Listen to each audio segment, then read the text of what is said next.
God bless you all. Welcome to my friendly maths channel. आइए देखते हैं बहुत ही इंटरेस्टिंग पजल।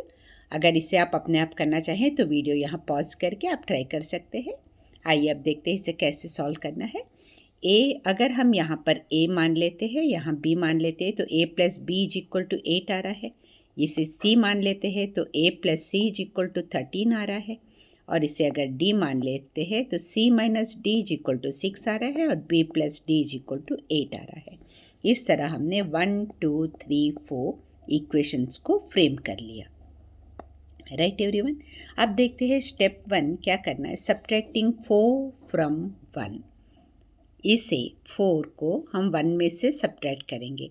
1 है a plus B is equal to 8 है और 4 है b plus D is equal to 8 होता है, लेकिन जब हम इसे सब्ट्रैक्ट करेंगे तो इसके साइंस चेंज होकर ये माइनस बी बन जाएगा, ये माइनस डी बन जाएगा, ये माइनस 8 बन जाएगा।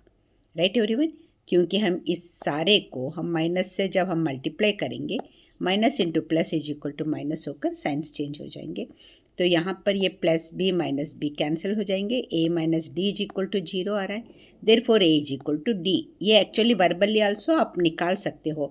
ए में बी ऐड कर रहे हो तो 8 आ रहा है और बी में डी भी ऐड कर रहे हो तो 8 आ रहा है। इसका मतलब है कि ए इज इक्वल टू डी है। Right everyone. अब स्टेप 2 पर आते हैं। Subtracting 3 from 2।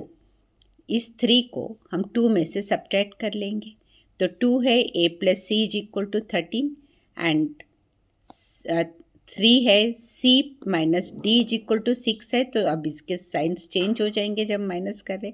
ये plus C minus C cancel हो जाएगा। So a plus D is equal to 13 minus 6 होता है 7। तो ये मिल गया a plus D is equal to 7। अब हमें पता है a is equal to D, step 1 में हमने निकाला है। इसे भी हम a मानेंगे तो a plus A 2a is equal to 7 हो रहा है। इसीलिए a या तो d जो भी होगा वो क्या होगा, 7/2 हो जाएगा। 7/2 इज इक्वल टू 3.5। तो हमारे पास a और d की वैल्यू आ गई है 3.5। अब हम आराम से इसे पुट अप करके वैल्यूज़ निकाल सकते हैं। स्टेप 3 देखिए। We know a plus C is equal to 13 है, सेकेंड में दिया है। ओके।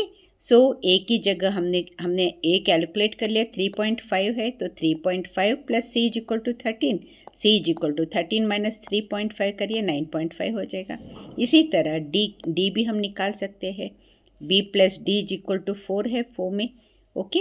अब d की वैल्यू हमें पता है 3.5 है, तो b plus 3.5 is equal to 8, therefore b is equal to 4.5। इस तरह आप ये वैल्यूज़ निकाल सकते हैं। अगर ये वीडियो आपको अच्छा लग रहा है, यूज़फुल लग रहा है, तो please don't forget to like it and share it with your friends and subscribe the channel if you haven't. Thanks a lot for watching. All the very best.